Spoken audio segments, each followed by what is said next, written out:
Saudi Arabia announces the end of its bombing campaign in Yemen. The reports say airstrikes have restarted in the south of the country.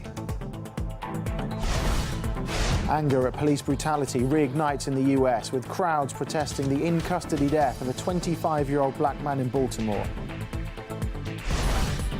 And Baikal, the world's largest freshwater lake, but scientists on alert as levels keep dropping below a critical mark.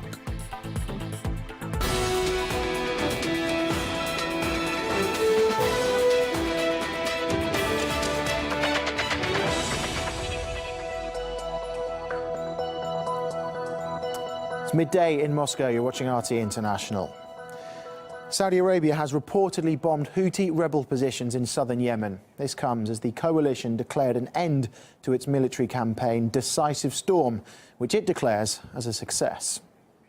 The coalition has completed the Decisive Storm campaign at the request of the Yemeni government and the President of Yemen. The primary goals of the campaign have been achieved and sovereignty has been protected. Well, the airstrikes have been going on for nearly 4 weeks and have taken a high toll in human lives. Allahu Akbar!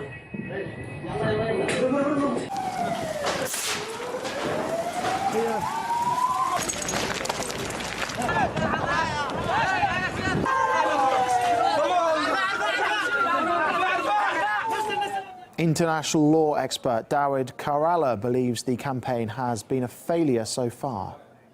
Declaration made by the Saudi spokesman that the operation has achieved its goals.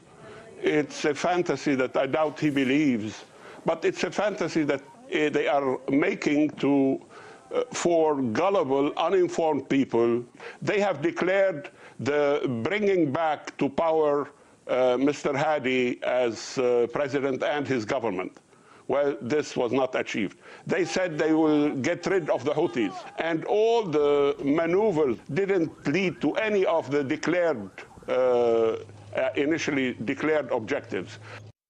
Well, uncertainty remains for Yemen, though, with Riyadh now launching another operation called Renewal of Hope, and its goals are similar to its predecessor. Let's take a look.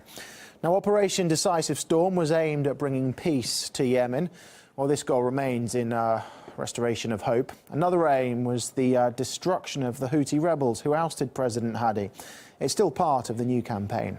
Airstrikes were key for Riyadh to achieve its goals in Decisive Storm, and it says it will continue with the targeted bombardment of Houthi positions. But Saudi Arabia also wants to use diplomacy to resolve the conflict in Yemen.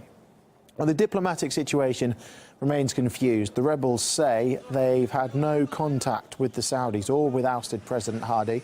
Meanwhile, Saudi Arabia is deploying its National Guard troops on its border with Yemen. They're believed to be the best trained in the army and are there to boost security in the region. Well, anger at the use of excessive force by police has spiked in the US, once again in Baltimore. Crowds took to the streets over the in-custody death of a 25-year-old black man. The protesters marched on a local police station, carrying signs saying Black Lives Matter and no justice, no peace. Freddie Gray died on Sunday from a spinal injury that he suspected to have sustained while being arrested. Protests have been staged since then, with demonstrators demanding justice. Gray was taken into custody on April the 12th after police observed him in a well-known drug area. Video shows police lifting him to his feet and dragging him to a van. The arresting officer then says Gray suffered a medical emergency. According to his family attorney, the incident severed 80% of his spine at the neck. He lapsed into a coma after being admitted to hospital and underwent surgery, but doctors couldn't save his life. Well, mounting reports of police brutality aren't a sign of increased violence by officers. That's according to the White House. I don't think that anybody is in a position to suggest that these incidents that are getting national attention necessarily represent a spike in more violent police activity. I think it represents a greater awareness and heightened sensitivity in the news media and among people across the country about incidents like this. Well, many disagree with this interpretation, however, with mass protests against excessive use of force by police staged nationwide. Several hundred protesters gathered on Capitol Hill, calling for greater police accountability. Activists marched 400 kilometres from New York to Washington over the course of 8 days. Now, they're trying to draw attention to a list of reforms they want made to the criminal justice system, which would include banning racial profiling and the demilitarisation of police forces. RT's Ganesh Chakan was with the campaigners.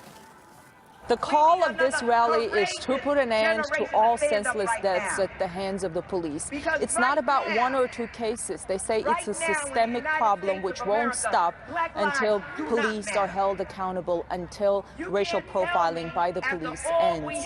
In a latest verdict on Monday, a police officer in Chicago was found not guilty of involuntary manslaughter after he shot and killed an unarmed woman in 2012. And again, people were out on the streets carrying signs, Black Lives Matter. Here on Capitol Lawn, you can see those who marched all the way from Staten Island, where Eric Garner was killed at the hands of New York police officers last summer. Millions have seen that video, yet the police officer was never charged with any wrongdoing. The protesters have walked for 8 days all the way to Washington, D.C., where they brought a package of legislative proposals to help stop the killings. Today in Washington, you hear music, you hear the protesters chant familiar words, but they say change is yet to come. In Washington, I'm Ganesh Chakan, RT. Activists say US officers have used excessive force in a number of incidents across the country in the first few months of 2015 alone. Well, in January, a motorist was severely beaten and wrestled to the ground during a routine check in the state of Michigan. Walter Scott, an unarmed black man, was shot in the back in South Carolina, also during a traffic check. In California, police beat up and tasered a man while he was already on the ground. Public outrage was also fueled by the death in custody of Freddie Gray in the state of Maryland. Journalist Andre Damon thinks these killings show police are failing to serve the population.